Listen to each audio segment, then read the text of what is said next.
नमस्कार, मैं खुशी सिंह। आप देख रहे हैं न्यूज आज भारत। आज की बुलेटिन की शुरुआत करते हैं। खबर रुड़की से है, जहां धनौरी में स्थित हरिओम सरस्वती पीजी कॉलेज के छात्र धरना पर बैठे हैं।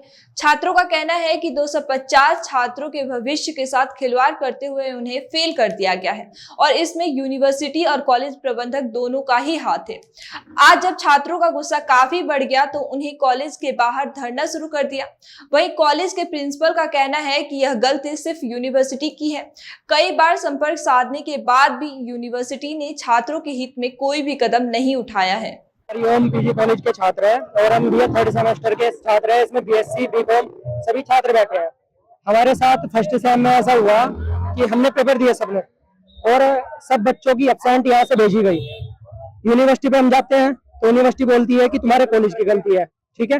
और कॉलेज से बोलते हैं तो कॉलेज वाले बोलते हैं कि तुम करो, हम अपने स्तर से काम कर रहे हैं, हमें कोई आश्वासन नहीं मिल रहा कॉलेज की ओर से, ना कुछ मिल रहा, ठीक है। दूसरी चीज ये कि कॉलेज में हम 1 साल से ये चीज बोलते आ रहे, कॉलेज वाले हमें बोल रहे हैं कि हम तुम्हारा रिजल्ट सही हो गया जाएगा, अपडेट होके आएगा, अपडेट होके आएगा। अभी तक अपडेट नहीं हुआ। आज यूनिवर्सिटी की लास्ट डेट है फॉर्म भरने की, 3rd सेम की। इन लोगों ने बोला कि तुम अब जाओ और बैक फॉर्म भी भर दो। हम बैक फॉर्म कैसे भर दें? हमारा रिजल्ट ही पूरा गलत बनाया है। जब हमने पेपर दिया, हमारी एब्सेंट जा रखी है यहाँ से छात्र ऐसे हैं 250 से 350 है। उसमें बीएससी भी है, बीकॉम भी है और बीए भी है। सभी के साथ यही दिक्कत है। और अभी 2 दिन पहले हमारे कॉलेज के छात्र गए वहां पे तो यूनिवर्सिटी में, तो यूनिवर्सिटी वालों ने बोला कि तुम्हारे कॉलेज की पूरी गलती है और तुम्हारे कॉलेज वालों ने यहाँ से अटेंडेंस कम भेज रखी है, ठीक है। और हम यहाँ पे रोज आ रहे हैं कॉलेज में, यहाँ से हमारी अटेंडेंस कम भेजी गई, हमारी एब्सेंट पेपर में, फाइनल पेपर में हमारी एब्सेंट भेजी गई, हमारे बैक एक पूरे रिजल्ट में 5 के 5 विषयों में बैक, हमारे सब्जेक्ट चेंज। अब किसी का अभी सब एडमिशन लिए, एडमिशन नहीं अभी तक हुआ, तो ये यूनिवर्सिटी की भी गलती है और कॉलेज वालों की भी गलती है। कॉलेज वाले अभी, हम सुबह से यहाँ पे बैठे हैं, लड़कियां भी बैठी हैं, लड़के भी बैठे हैं, पर कोई भी एक्शन लेने के लिए, बाहर आने के लिए प्रिंसिपल महोदय हमारे से बाहर बात करने के लिए तैयार नहीं है। श्रीदेव सुमन यूनिवर्सिटी तो यूनिवर्सिटी का नाम है और हरिओम पीजी कॉलेज सरस्वती धनौरी ये कॉलेज का नाम है। हमारी ये है, हमारा फर्स्ट सेम का रिजल्ट गलत हो रखा है। हमने बकायदा पेपर दिया सब बच्चों ने, उसमें एब्सेंट जा रखी है सबकी। पूरा रिजल्ट सही होना चाहिए हमारा, क्योंकि हमारा अगर एब्सेंट गई है तो इसका मतलब ये बनता है कि रिजल्ट पूरा गलत है और पूरे 5 के 5 विषयों में सब में बैक है।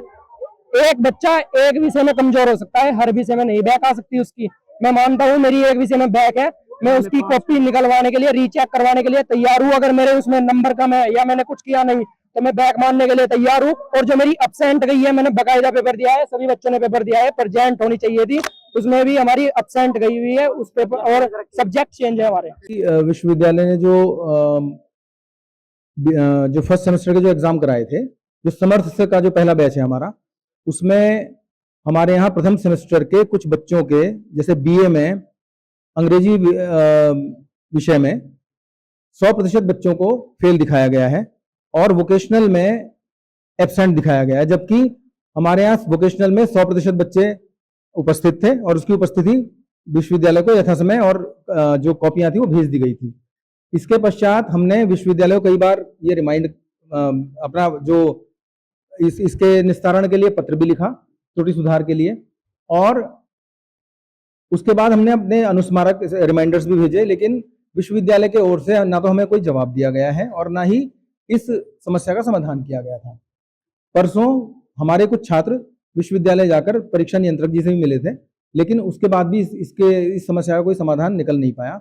यही समस्या बीएससी के छात्रों के साथ भी है, जिसमें कि कुछ विषयों में उन्हें अनुत्तीर्ण कर दिया गया है 100% बच्चों को, और वोकेशनल सब्जेक्ट में सबको अनुपस्थित दर्शाया गया है, जबकि यथा समय महाविद्यालय से उनकी कॉपियां और उपस्थिति पत्रक विश्वविद्यालय भेज दिए गए थे।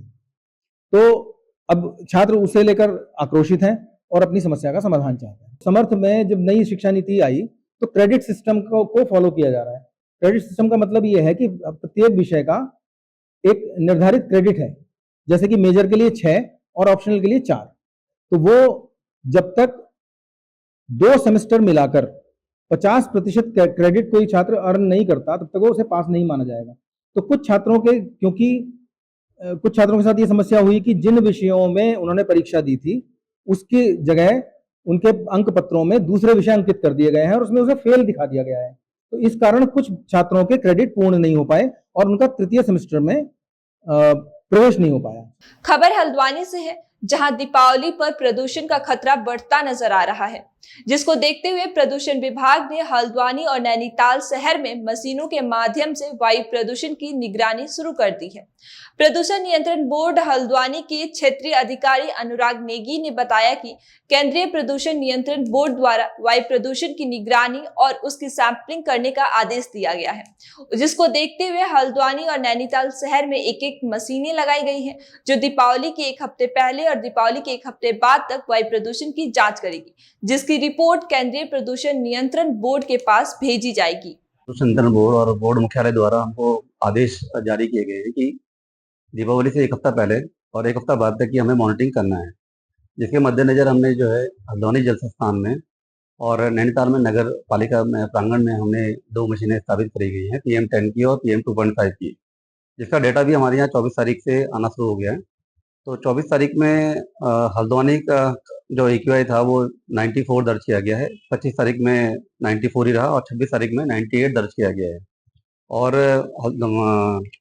नैनीताल में ये जो AQI है थोड़ा कम है यहाँ पे क्योंकि प्रदूषण की समस्या कम है, तो वहाँ पे जो 24 तारीख का AQI वो 61 दर्ज किया गया है, 25 तारीख को 63 और 26 तारीख को 68 दर्ज किया गया। तो ये दिखाता है कि धीरे धीरे करके जो है प्रदूषण थोड़ा सा बढ़ रहा है, वायु प्रदूषण बढ़ रहा है और ये दिवाली तक आने तक ये जैसे और सालों के में भी होता है कि ये बढ़ करके काफ़ी हल्द्वानी में तो काफ़ी 200 से ऊपर चले जाता है। तो इसके मद्देनज़र हम लोग थोड़ा अवेयरनेस प्रोग्राम भी हम 29 तारीख से शुरुआत कर रहे हैं, जिसमें हम लोग जिंगल हमने बनाई है, बोर्ड मुख्यालय से जिंगल प्राप्त हुई है और उसको प्रचारित करेंगे। कुछ हमने कागज़ टैबलेट तैयार किए हैं, उसको हम प्रसारित करेंगे और लोगों से अपील करेंगे कि पटाखे अगर वो फोड़ें तो कम से कम ग्रीन क्रैकर का यूज़ करें या फिर थोड़ा कम प्रयोग करें, जिससे वायु प्रदूषण की समस्या कम हो और उन्हीं को इससे सहूलियत मिलेगी। क्योंकि आप देखते होंगे जिस दिन दिवाली होती है उसके अगले दिन भी कूड़ा कचरा बहुत पड़ा हुआ रहता है, सफाई करने के लिए भी सफाई कर्मचारियों को अलग से मेहनत करनी पड़ती है। तो हमारी जनता से भी अपील रहेगी, आपके माध्यम से अपील रहेगी कि जितना हो सके वायु प्रदूषण कम करने के लिए प्रयास करें। खबर जसपुर से है, जहां आज भारतीय किसान यूनियन की मासिक बैठक हुई। इस बैठक की अध्यक्षता जागीर सिंह ने की, वहीं सभा का संचालक शीतल सिंह ने किया। बैठक में भारतीय किसान यूनियन के पदाधिकारी ने किसानों की मुख्य समस्या नदेही चीनी मिल को शीघ्रता से चलाने की मांग की, साथ ही गन्ने का मूल्य 500 रुपए प्रति क्विंटल करने की मांग की। किसानों की बैठक में भारतीय किसान यूनियन के वरिष्ठ प्रदेश उपाध्यक्ष प्रेम सिंह, अमनप्रीत सिंह सरदार ने जसपुर के वरिष्ठ पत्रकार और वरिष्ठ अधिवक्ता दिनेश कौशिक को केंद्र सरकार द्वारा नोटारी अधिवक्ता बनाए जाने पर सरकार को आभार व्यक्त करते हुए दिनेश कौशिक को माला पहनाकर सम्मानित किया। आज जैसा कि सबको आज पता है, हर माह की 28 तारीख को भारतीय किसान यूनियन जसपुर की एक बड़ी भारी मीटिंग होती है, जहाँ पर सभी किसान इकट्ठे होते हैं। उस मीटिंग में आज सबसे पहले तो हमारे जो पत्रकार महोदय हैं कौशिक जी, उनको सरकार द्वारा एक नोटरी का एक नई उपलब्धि जो दी गई है, जो एक वकालत भी कर चुके हैं, पहले वकील थे, उनको नोटरी की जो उपलब्धि मिली है, इसका हमने पूरे किसान यूनियन ने सभी साथियों ने मिलकर इनका कौशिक जी का जोरदार स्वागत किया है। और हम आशा करते हैं कि ऐसे कौशिक जी अपनी जो सेवाएं हैं वो हमें किसान यूनियन को आगे भी देते रहेंगे और हमारा सहयोग करते रहेंगे। इसमें 4-5 प्रस्ताव पास किए गए हैं। एक तो नदेही चीनी मिल को जल्दी चलाया जाए ताकि किसान गन्ना निकाल के अपनी गेहूँ की फसल को समय से बो सके, और दूसरा गन्ने के जो अगली जो बुझाई होती है अक्टूबर सोई, उसके लिए सब खाद बीज और सब कीटनाशक दवाइयाँ भी मिल द्वारा जल्दी उपलब्ध कराई जाए किसानों को, ताकि वो अपनी फसल बो सकें। और दूसरा, किसानों ने जो गेहूँ बोने के लिए फसल तैयार है, उसके लिए बीज और खाद NPK वगैरह जो है वो भी हमने पूरी जोर शोर से मांग करी है कि सभी किसानों को समय से उपलब्ध कराई जाए, ताकि आपकी किसान अपनी समय से फसल बो सके। इस बुलेटिन में इतना ही। आए खबरों के लिए देखते रहिए न्यूज़ आज भारत। शुक्रिया।